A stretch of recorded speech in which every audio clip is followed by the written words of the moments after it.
Topic: Study skills. College can bring several challenges, but learning how to study effectively can make your life easier. 3 important points to consider are place, time, and attitude. First, you need a comfortable place to study. If you can't focus on what you're reading, that usually indicates, to point out, the need to find a new study location. Consider finding a quiet space on campus, such as the school library. You don't want to be distracted by noises, in example, roommates talking or a television show. You should even consider turning your cell phone off to make possible, you to fully concentrate. Prepare a study bag that is always ready to go to the library or other quiet location. Basic items to keep in your study bag include a ruler, calculator, paper, pens, and pencils.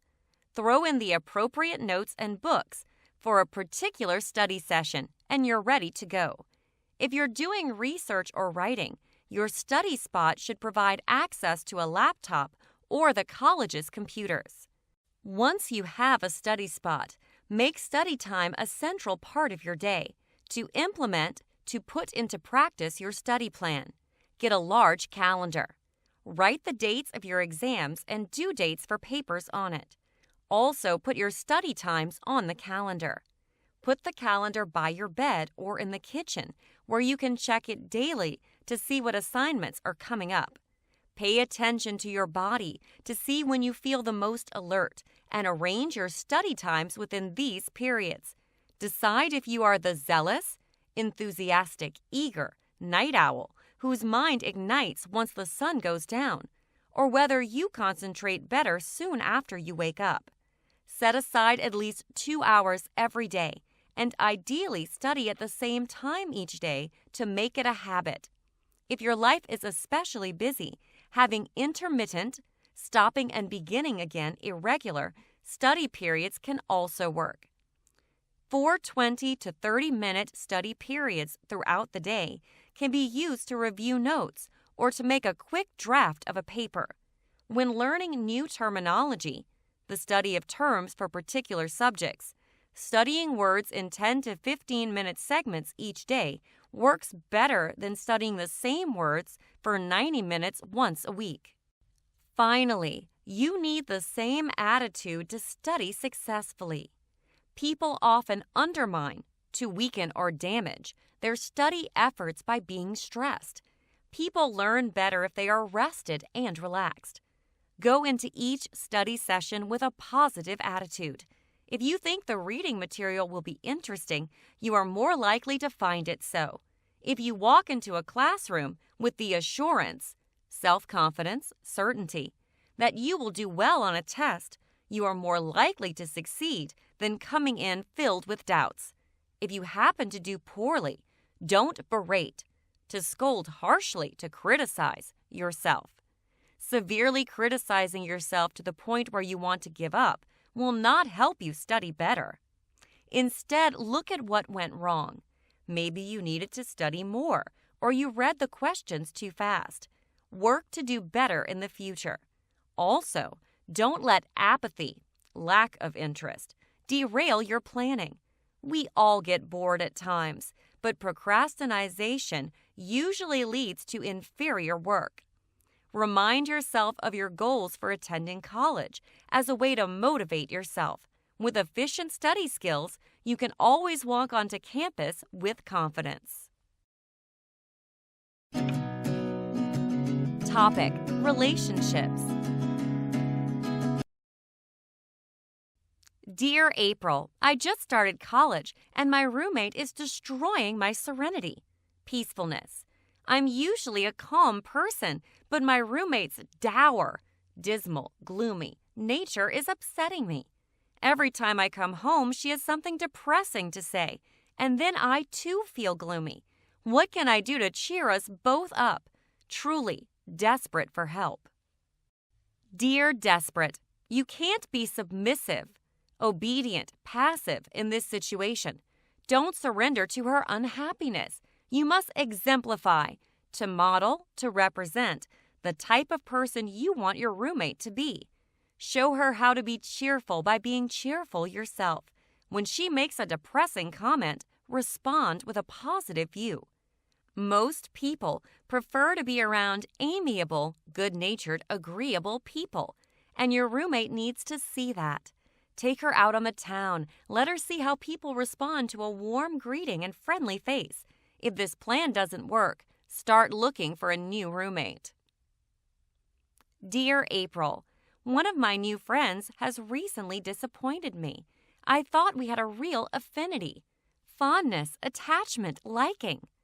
We have had great times going to movies and hiking on the weekends. However, in the last month, he hasn't been very dependable, trustworthy, responsible, where money is concerned. He's borrowed money from me 5 times and never paid me back. I don't want to appear mercenary, selfish, greedy, but I'm beginning to think he's just being my friend for financial reasons. The first loan was for $5, but last week he borrowed $70. Yesterday I hinted about my being short on cash, hoping he'd pay me back. Instead, he suggested I get a second job. What should I do about this friendship? Sincerely, Looking for change. Dear Looking, quit being so discreet. Tell your friend he needs to pay you back immediately. If the direct method isn't fruitful, you will know that he's only interested in the friendship your wallet can provide. You may have to write off the loans as a learning experience. Good friends share similar interests, but they also respect each other by paying back money. It is time to find out if your friend has a bad memory or if he sees you as his personal ATM. Good luck. Topic: Education. Reading is one of the essential skills in this world, and parents and other adults can nurture, educate, or train that skill in children. The easiest way to facilitate, make easier to assist, reading development in children is to read to them aloud. When parents, grandparents, aunts, uncles, or neighbors take the time to read to children, children become interested in the reading process. Reading aloud to children can begin at a very young age, even within weeks of birth. Most experts recommend that parents adhere, to follow closely, to give support, to stick together, to at least a half hour a day of reading to a child, to develop an interest in reading. Children hear new vocabulary when they are read to, and that stimulates the brain. A child's language skills can even surpass, to go beyond, adult expectations when discussion of a book becomes part of their reading environment. When adults talk to children about the stories they have read together, what happened, which characters they liked best, what the point of the story was, a children's critical thinking skills are greatly increased. Adults shouldn't impose, force on others, their reading interest or level on a child. Asking children to read books too far above their comprehension level can impede, to block, their reading development. The mastery of reading is tied to self-esteem, so parents want to make sure not to push their children. A simple way to see if a child wants to read a book is to take the child to the library or bookstore and let the child find books that interest him or her. An adult can guide a child's choices, especially based on the child's interests. Dinosaurs, knights, the ocean. But the child should be excited about the books the family takes home to read. Children have an innate, possessed at birth interest in language, and parents can support that natural interest through WISE. Parents can also be reading advocates, a person who supports a cause, by having books in the home and reading themselves. When a child sees a parent enjoy reading, the child learns that it is a fun and important skill to acquire. Today's children are so susceptible, sensitive to the lure of television and video games. Most children spend 3 to 4 hours a day in front of the television. That it's essential for parents to take the lead in making reading an exciting and memorable experience. All children have the potential, the ability for growth, to be successful readers. For some children, reading skills will come quickly and easily. For others, it will take more time. If parents are ever unsure about a child's reading ability, they can always contact school or community programs for advice. Topic: Entertainment. Movie sends viewers to new places. Don't miss Planet Desire, a new action thriller showing in 3D. A shy, amiable young man is drawn into a video game thanks to a computer glitch, a minor malfunction or technical error. His sister discovers the malfunction and sets out to save him despite her aversion to technology, a strong dislike of something, and a desire to avoid it. Breaking protocol, a standard method for controlling data transmission between computers. She arranges a late-night, clandestine, secret, private meeting in the woods with a computer genius who works for a secret government agency. The genius agrees to help by allowing her to play a virtual, existing in the mind, reality game he has created. He gives her his assurance that the game is safe and that it will connect her to her brother. Her only hope is to step into the unknown. But can she trust this man? The plot might sound wild, but it all feels real. You are right in the action during the exciting 3D scenes of the siblings' adventures, which include rafting, mountain climbing, and scuba diving. The superb acting and soundtrack also contribute to making this a must-see movie. New burger place serves up fun. Take a break from your frenzied, wild, agitated, mad studies and head over to Pearls for food and fun. Pearls is a great new burger place that is quickly becoming popular with students. The menu features the omnipresent hamburger, present everywhere at once, but Pearls offers a few unusual toppings. Some of the choices that may intrigue to fascinate you include blue cheese and gorgonzola. Cheddar and jack cheeses are also available. Pineapple slices, jacquemus, and ice cream. Yes, you can have a dessert hamburger. It even comes with a cherry on top. The menu also features delicious fries, onion rings, buffalo wings, and a variety of salads and sandwiches. Desserts include sumptuous pies and cakes. Pearls has 10 flavors of shakes. I give a standing ovation. Applause, approval to the banana shake. It's the best shake I've ever tasted. Owner Pearl Barnes is a resourceful woman, able to deal skillfully with new situations. She has managed to fit 20 tables and 10 counter seats, but the way she arranged everything, the place doesn't feel crowded, even on a busy Saturday night. Come enjoy good food and fun people at Pearls. Located at 1543 Central Street, open for lunch and dinner, low prices. Topic: Environmental Science, Endangered Animals. The International Union for the Conservation of Nature and Natural Resources, IUCN, has a list of endangered plants and animals known as the Red List. Animals on the list range from the well-known lowland gorilla to the lesser-known aye-aye.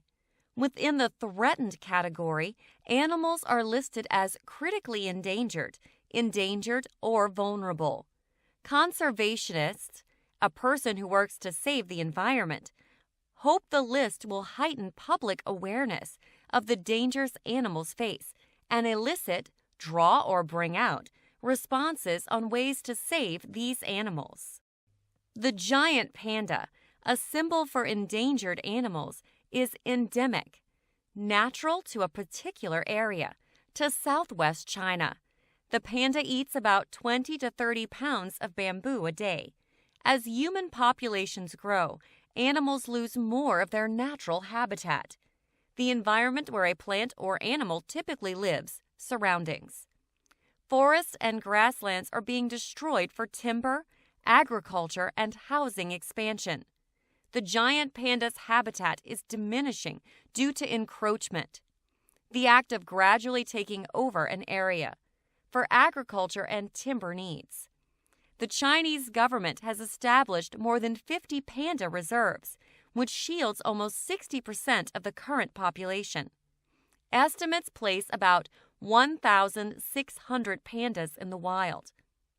The babirusa, or wild pig, found in Sulawesi and other Indonesian islands, is listed as vulnerable. The unusual-looking babirusa has 2 sets of tusks, one of which grows on the top of the snout and curves back towards the animal's forehead. The babirusa is omnivorous, eating all types of food, eating fruit, leaves, and small animals. Though protected, hunting contributes to the animal's decline. They are killed for food, and their unusual skulls are found in local markets for sale to tourists. In the last census, only 5,000 babirusa were found in the wild. The blue whale, found in every ocean, is listed as endangered. The largest mammal, warm-blooded vertebrate on Earth. Blue whales are usually 80 to 100 feet long and weigh more than 100 tons. They eat about 8,000 pounds a day of krill, a shrimp-like animal.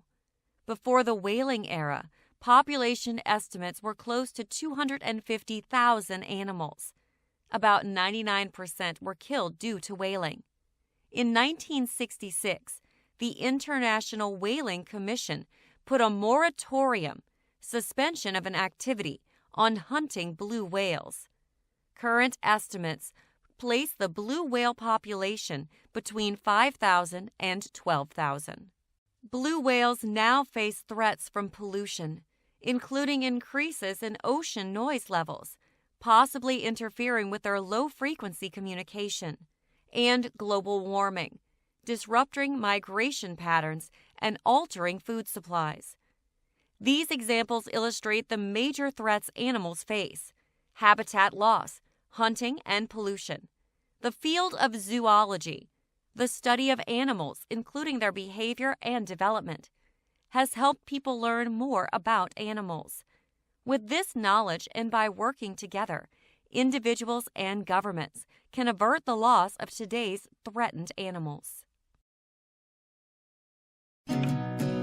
Topic: Science fiction, The Silent Stars. They had lost contact with the Earth. The crew didn't know this yet, but they would soon. They had been sent to subjugate, to conquer, the newly discovered life on Jupiter. Conquering another race was not a mission that Orion enjoyed. He never believed that humans were the omnipotent race, having great power. But the government felt otherwise, and it was impossible to resist its force.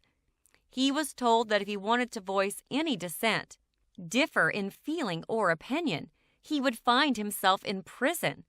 Rather than disagree, he took the assignment. His lack of enthusiasm for the job had led to a cursory, going rapidly over something, inspection of the ship's equipment. Now he regretted the rush. Although no longer being under the Earth's surveillance might have its benefits, Orion checked with his chief engineer to see whether the precise, exact, accurate reason for the malfunction could be discovered. It wasn't a problem with the communication equipment after all. It was a miscalculation, a mistake in planning by the navigation computer that had sent the ship off course. No one knew where they were, and they were no longer within range to communicate with any satellites. He could already feel the Grand Commander's anger. When or if they returned, he was sure the commander would annihilate, destroy the whole crew. The commander's antipathy and opposition in feeling for those who failed was well known. He had all too often destroyed whole fleets for failing a mission. It was time for Orion to make a decision.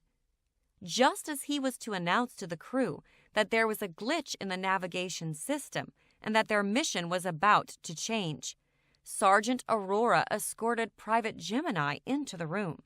"Sir, we discovered what caused the problem with the navigation computer. Private Gemini introduced a virus into the program." Amazed, all Orion could ask was, "Why?" With absolute serenity, Private Gemini explained, "I can't go on another mission to take over an innocent planet. We haven't the right." "Your motive may be honorable, Private, but I can't forgive such behavior. I will have to put you in confinement. Take her away." When he was alone, Orion smiled. He would release the clever and attractive Private in a couple days. He would soon interview her more thoroughly to see what she had done to the computer. But in his heart, he felt she had helped them all. They were now emissaries, a representative sent on a mission for peace. It was time to finally tell the crew that they were headed on a mission of discovery, and they would be bringing a message of peace to those they encountered among the stars. Topic: Romance. A knock on the door. Estella slowly opens the door. It is 1 o'clock in the morning. Who could possibly be knocking so forcefully? Little does she know the pandemonium, disorder, that is going to disturb her quiet night. Her big brown eyes open wide as she sees Byron's virile, masculine build fill the doorway. His manliness causes Estella's heart to pound as loudly as his knocking on the door. It has been 5 months since they broke up, but she is once again in an amorous, being in love, passionate mood after admiring Byron's strong frame. "I must see you," he gasps. The provocative, stimulating, exciting look in his eyes is one Estella cannot resist. She motions him inside and shuts the door. Byron stumbles to the couch and collapses. Estella spies the bloodstain on Byron's chest. She tears off her robe and presses it against his rippling muscles, so easily noticeable under the damp shirt. Byron's eyes slowly open. He smiles and draws her closer. "Estella," he whispers, "I need your help. If you no longer abhor me, to detest, please, please, hide me." Estella pulls away. She stares at Byron, trying to penetrate his thoughts. Does he actually believe she hates him? Could he really not know how she feels? Byron begins to open his mouth, but Stella puts her finger to his lips. "Oh, Byron, I don't hate you. You know you have come to the ideal place for seclusion. Let's not delude, to mislead, to deceive ourselves any longer. We are the perfect team. We are fooling ourselves by thinking we could work or love better alone. You must know that you are always safe with me." "I love you too, Estella. Unfortunately, there is no time to embellish, to elaborate my story, even though it is a good one. The simple truth is I am being chased by—" Estella smiles and pulls Byron to her, oblivious, unaware, forgetful, to the danger close by. They embrace. A pounding on the door soon shatters their euphoria, a feeling of extreme well-being or extreme happiness. "We know you're in there, Byron. Come out or we'll break down the door." A quick look passes between the two of them, and they know what they need to do. Topic: Mystery. Missing from the mound. I had misgivings, a feeling of doubt, about accepting this case from the beginning. I'm not much of a sports fan, so I wasn't sure I was the right detective to go looking for a missing pitcher. But an old friend of mine was working PR for the team, and she knew I would keep the case a secret. The team didn't want anyone to find out its star pitcher was missing 3 days before the playoffs began. I promised Tess that I would keep my investigation covert, secret. It was going to make it more difficult to question people, but I'd manage. My first call was to the pitcher's wife. She quickly assented, to agree, to an interview in a bar near the stadium. I had a presentiment that the interview wasn't going to go smoothly. By the time I arrived, she looked to be drowning her sorrows in her 5th or 6th martini. I asked about her husband's activities the day he went missing. She started rambling about her marital problems and how he wasn't any good to her. When she got to the point, I found out that they'd had a huge fight that morning about an affair he'd been having with the team owner's daughter. He stormed out of the house, and she hadn't seen him since. I decided to circumvent, to go around, the usual routes to meeting Lola McCurvey, the owner's daughter, by staking out her favorite beauty salon. I don't like to deal with a lot of personal assistants and such when I need to talk to someone. Miss McCurvey seemed quite incredulous, doubtful that I would want to speak with her about Thompson. Why talk to me? My relationship with George was a transitory, not lasting temporary affair. It only lasted for a couple of months. I dumped him over 3 weeks ago. She purred. What were you doing Monday between 10 a.m. and 8 p.m., I asked. If you're asking if I have an alibi and excuse or explanation, I'm afraid it isn't a great one. I wasn't feeling well that day, so I stayed home in bed. My maid came in a couple of times to bring me a cup of tea and a snack. You can check with her. Oh, I will. I'm usually an optimist, a person who looks on the bright side, which is rare for a PI. But I was beginning to doubt whether I'd find Thompson before the playoffs began, and if I did, whether he'd be alive. I was going to have to take decisive, definite, clear steps to track him down. I needed to interview his teammates one by one, starting with the first baseman, Hernandez. It was widely known that he and Thompson had a strong aversion to each other. It was going to be a long day.